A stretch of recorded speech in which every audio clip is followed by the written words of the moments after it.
আপুনি তেখেতক ফোন কৰি কিয় মাতিলে? প্ৰয়োজন আছে কাৰণে মাতিলোঁ। বাৰু আপুনি কওকচোন, মিছেছ অনন্যা দুৱৰা বৰ্তমান সুস্থ নে তেখেতক আৰু চিকিৎসাৰ প্ৰয়োজন আছে?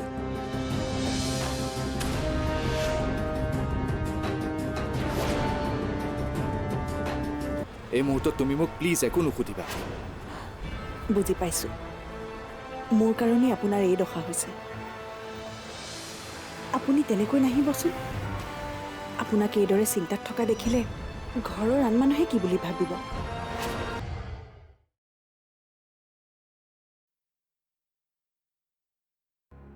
এতিয়াহে মোৰ ভাল লাগিছে।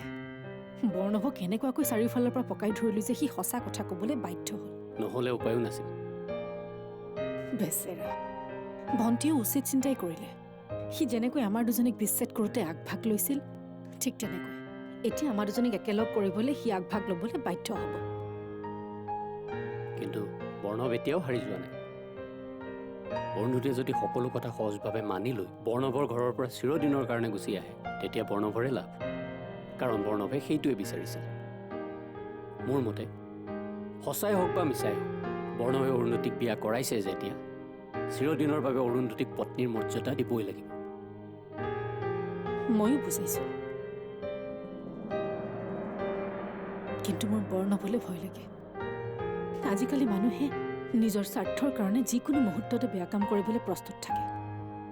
তাতে সি যদি মোৰ ভণ্টিক নিজৰ স্বাৰ্থৰ কাৰণে বিয়া কৰাব পাৰিছে, তেনেহ'লে হত্যাও কৰিব পাৰিব।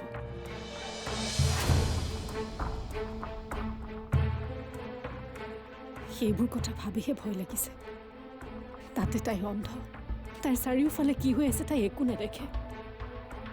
মোৰ মতেতো তাইক বৰ্ণৱৰ ওচৰৰ পৰা আঁতৰাই ৰখাটোৱে ভাল হ'ব। কিন্তু তুমি জানো অৰুন্ধতীক বৰ্ণৱৰ লগত থকাটো বিচৰা নাছিলা? বিচাৰিছিলোঁ, কিন্তু এই সকলোবোৰ জনাৰ পিছত মই সকলোকে হেৰুৱালোঁ। এতিয়া আৰু মই মোৰ ভণ্টিক হেৰুৱাব নোখোজোঁ। চিন্তা নকৰিবা ময়ূৰী, বৰ্ণৱে সিমানখিনি সাহস কেতিয়াও নকৰে। কাৰণ আমি সকলো অৰুন্ধতীৰ লগত আছোঁ। বাৰু যিয়ে নহওক, আজি এটা ডাঙৰ চিন্তাৰ পৰা মুক্ত হ'লোঁ। আমাৰ দুজনীৰ মাজৰ ভুল বুজাবুজিবোৰ শেষ হ'ল।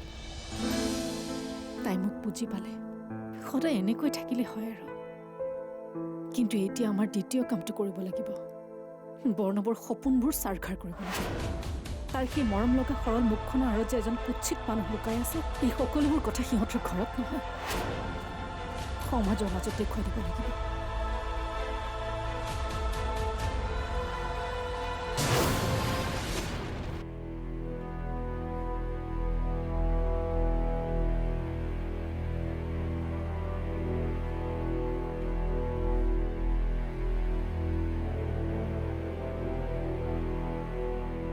বাবা কি হ'ল? মন মাৰি বহি আছা যে? সকলো ঠিকে থাকে আছেতো?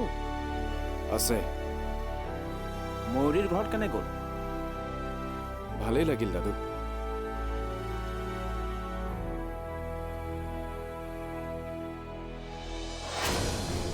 সময় একেবাৰেই কম। যিমান পাৰি সোনকালে জেঠাই আৰু জেঠুক আপুনি কথাবোৰ কওক। মুঠতে যেতিয়াই পাৰে তেতিয়াই সুবিধা বুজি আপুনি কথাখিনি কওক। কথাবোৰ দাদুক কওঁ নেকি? দাদুৱে কথাবোৰ শুনি সহজভাৱে ল'বনে? নে ককাক ফোন কৰি সকলোবোৰ জনাই দিওঁ? কিন্তু প্ৰথমতে দাদুক কোৱা ভাল হ'ব নে জেঠাইক? কি কৰা যায় এতিয়া?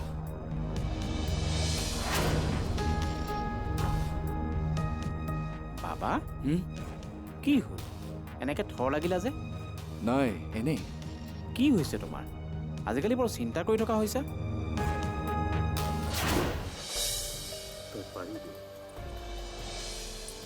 সচৰাচৰ আমি শুনি থকা ডাঙৰ শব্দবোৰৰ বাহিৰে বহু সৰু সৰু শব্দ আছে, যিবোৰ মন দিলে তই শুনিবলৈ পাবি।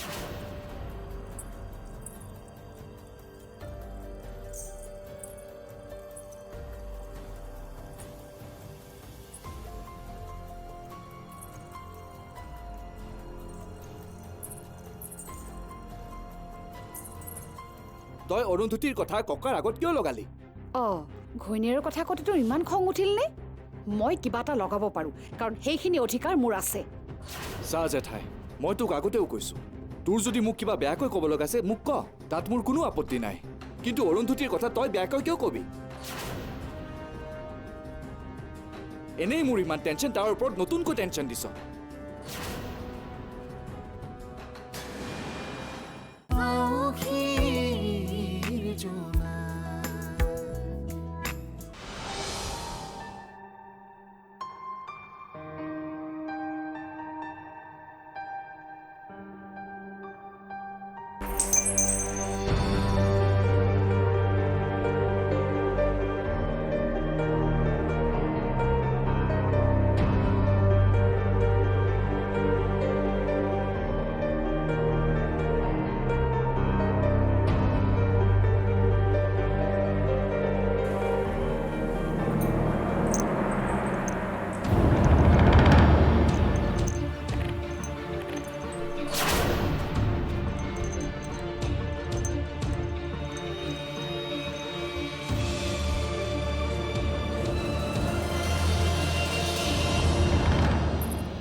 এই তই তোৰ চকুযোৰক নিজৰ অস্ত্ৰ কৰি ল।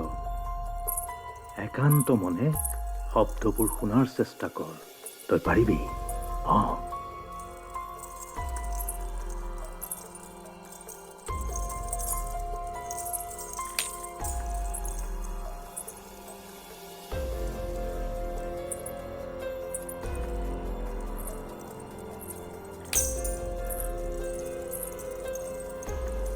এই শব্দবোৰৰ উৎস কি?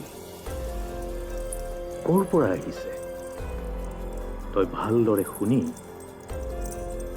উমান লোৱাৰ চেষ্টা কৰ। মোৰ বিশ্বাস তই পাৰিবি। সচৰাচৰ আমি শুনি থকা ডাঙৰ শব্দবোৰৰ বাহিৰেও এনে বহু সৰু সৰু শব্দ আছে যিবোৰ মন দিলে তই শুনিবলৈ পাবি।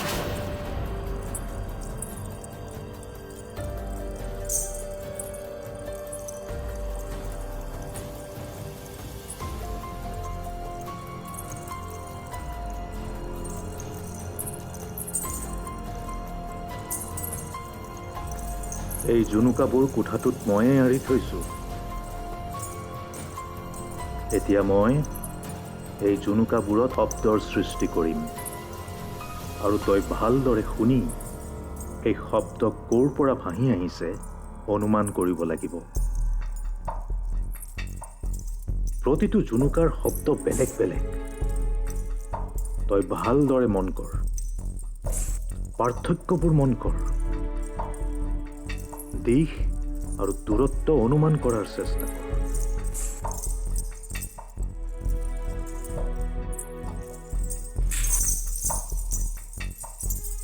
এতিয়া বিচাৰ এই শব্দৰ উৎস।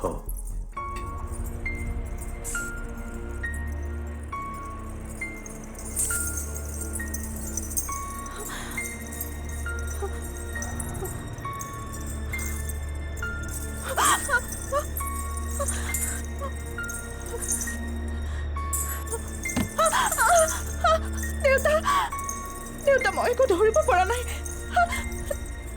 দেউতা, দেউতা। আকৌ চেষ্টা কৰ। এনেকৈ হাৰ মানিলে নহ'ব নহয়। চেষ্টাৰ অসাধ্য একো নাই। দেউতা, মই চেষ্টা কৰিছো কিন্তু পৰা নাই। এনেকৈ হাৰ মানিলে তই লক্ষ্যভ্ৰষ্ট হবি।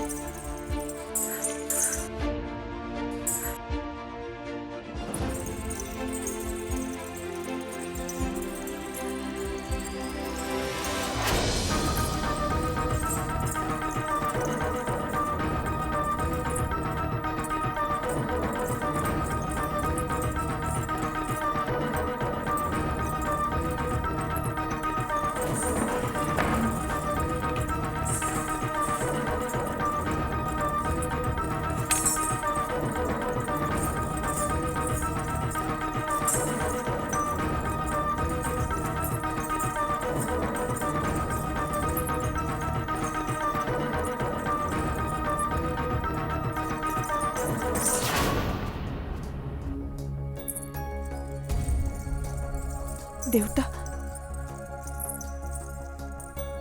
মই জানিছিলোঁ তই পাৰিবি। এটা কথা মনত ৰাখিবি মাজনী, তোৰ ইচ্ছা যেতিয়া প্ৰবল হ'ব, সংকল্প যেতিয়া দৃঢ় হ'ব আৰু লক্ষ্য যেতিয়া স্থিৰ হ'ব, তই অসাধ্য সাধন কৰিব পাৰিবি। ভৱিষ্যতে যেতিয়া তোক কোনো বিপদে আমনি কৰে, মোৰ এই কথাবোৰ মনত ৰাখিবি। তই মনৰ শক্তি ঘূৰাই পাবি।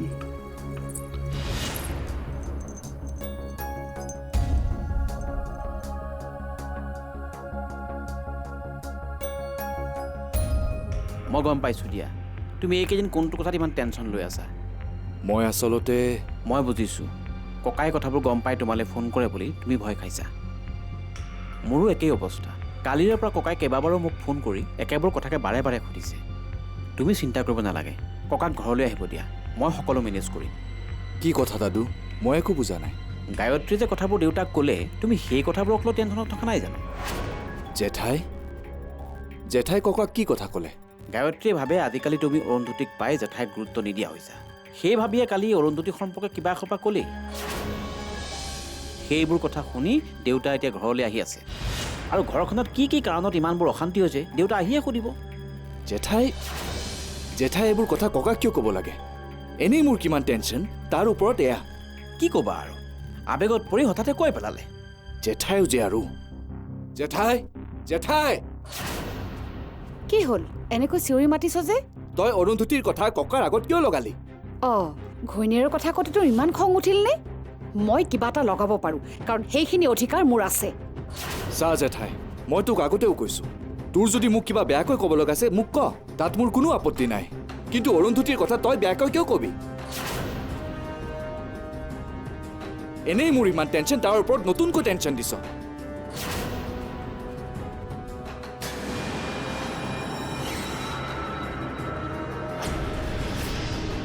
হেৰা, তুমি দেউতাক এতিয়াই ফোন লগাই সকলোবোৰ কথা কোৱা। ই যে আজিকালি অৰুন্ধতীৰ নামত ঘৰখনত কিমান অশান্তি কৰে।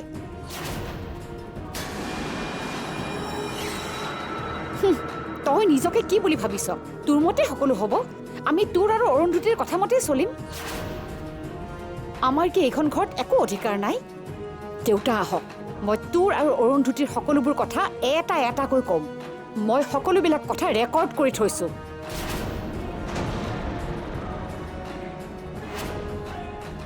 আৰু তই যে আজিকালি মোক টানকৈ কথা শুনাও, মই সেইবোৰ কথাও ক'ম। এতিয়াই মই দেউতাক ফোন কৰিম। তুমি নহা হ'লে চাগৈ মই কেতিয়াও সুস্থ অৱস্থালৈ ঘূৰি নাহিলোহেঁতেন। আকৌ কেতিয়া দেখা হওঁ ঠিক নাই, কিন্তু তোমাৰ এট এনি প্ৰব্লেম তুমি মোক এবাৰ হ'লেও মনত পেলাবা। তুমি ভালে থাকা, সুখেৰে থাকা, মই সদায় তাকেই কামনা কৰোঁ। মই দেউতাক ক'ম, আপুনি এনেকৈ অফিচাৰজনক ছাপোৰ্ট কৰিব নালাগিছিল। ঠিকেই, মই তোমাৰ দেউতাৰ এগেইনষ্টত যাব নালাগিছিল। তোমাৰ মা এতিয়াও সুস্থ হোৱা নাই বুলিয়ে মই ক'ব লাগিছিল, কিন্তু মই তেনেকুৱা কৰিব নোৱাৰিলোঁ। কাৰণ মই এগৰাকী নাৰী। সেই আন এগৰাকী নাৰীৰ মৰ্মবেদনা মই বাৰুকৈও উপলব্ধি কৰিছিলোঁ। এগৰাকী নাৰীৰ ওপৰত অতদিনে চলি অহা নিৰ্যাতন, বৰ্বৰতা আৰু মানসিক শাস্তি মই সহ্য কৰিব নোৱাৰিলোঁ।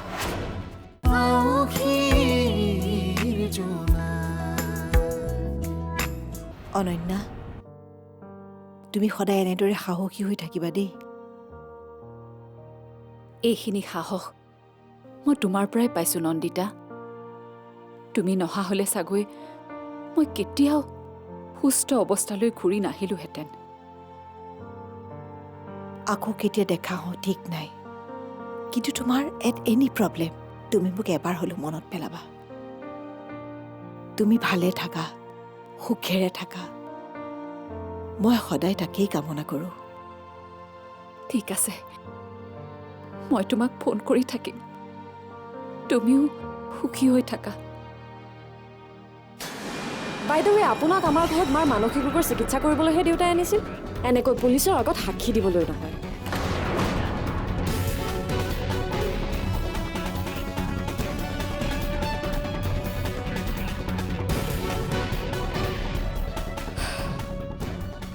মই দেউতাক ক'ম আপুনি এনেকৈ অফিচাৰজনক ছাপোৰ্ট কৰিব নালাগিছিল। ঠিকেই, মই তোমাৰ দেউতাৰ এগেইনষ্টত যাব নালাগিছিল। তোমাৰ মা এতিয়াও সুস্থ হোৱা নাই বুলিয়ে মই ক'ব লাগিছিল, কিন্তু মই তেনেকুৱা কৰিব নোৱাৰিলোঁ। কাৰণ মই এগৰাকী নাৰী। সেই আন এগৰাকী নাৰীৰ মৰ্মবেদনা মই বাৰুকৈও উপলব্ধি কৰিছিলোঁ। এগৰাকী নাৰীৰ ওপৰত অতদিনে চলি অহা নিৰ্যাতন, বৰ্বৰতা আৰু মানসিক শাস্তি মই সহ্য কৰিব নোৱাৰিলোঁ। সেইকাৰণে তুমি বিচৰাৰ ধৰণে মই একো কৰিব নোৱাৰিলোঁ। বেয়া নাপাবা। যোৱাৰ আগতে তোমাক এষাৰ কথা কৈ যাওঁ শ্ৰুতি। তোমাৰ মাক সুস্থ কৰি তুলিবলৈ ইয়ালৈ অহাৰ অৰ্থ এইটো নহয় যে তোমাৰ দেউতাৰ পৰা এটা বিগ এমাউণ্ট মই মোৰ ট্ৰিটমেণ্ট ফিজ হিচাপে ল'ম। কেতিয়াবা এগৰাকী বান্ধৱীক বিপদৰ পৰা উদ্ধাৰ কৰিবলৈ যাওঁতে তাত স্বাৰ্থৰ কথা নাহে। তোমাৰ মাক সুস্থ কৰি তোলাৰ বিনিময়ত মই তোমাৰ দেউতাৰ পৰা এটা টকাও ডিমাণ্ড কৰা নাই। সেই নিশ্চিতভাৱে মই তোমাৰ মাৰ পক্ষতে থাকিম, নহয় জানো? তোমালোকৰ মাক সুস্থ কৰি তুলিবলৈ এই ঘৰখনলৈ আহোঁতে এটা কথা মই বাৰুকৈ উপলব্ধি কৰিছিলোঁ।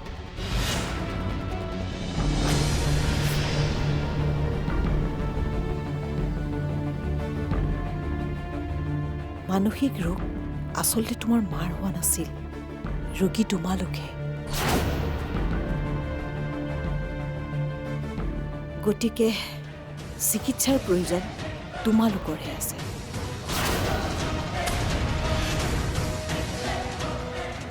অনন্যা, মই আহোঁ দিয়া।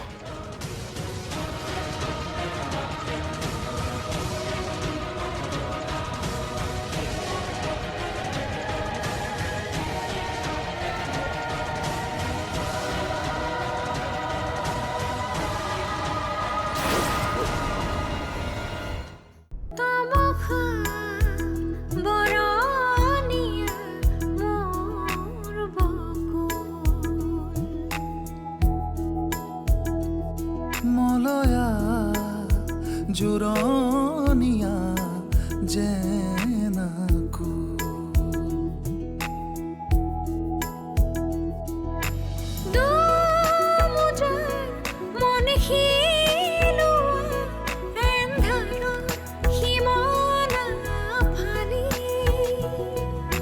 মৌনতাৰ ৰ'দ বিলোৱা সপোন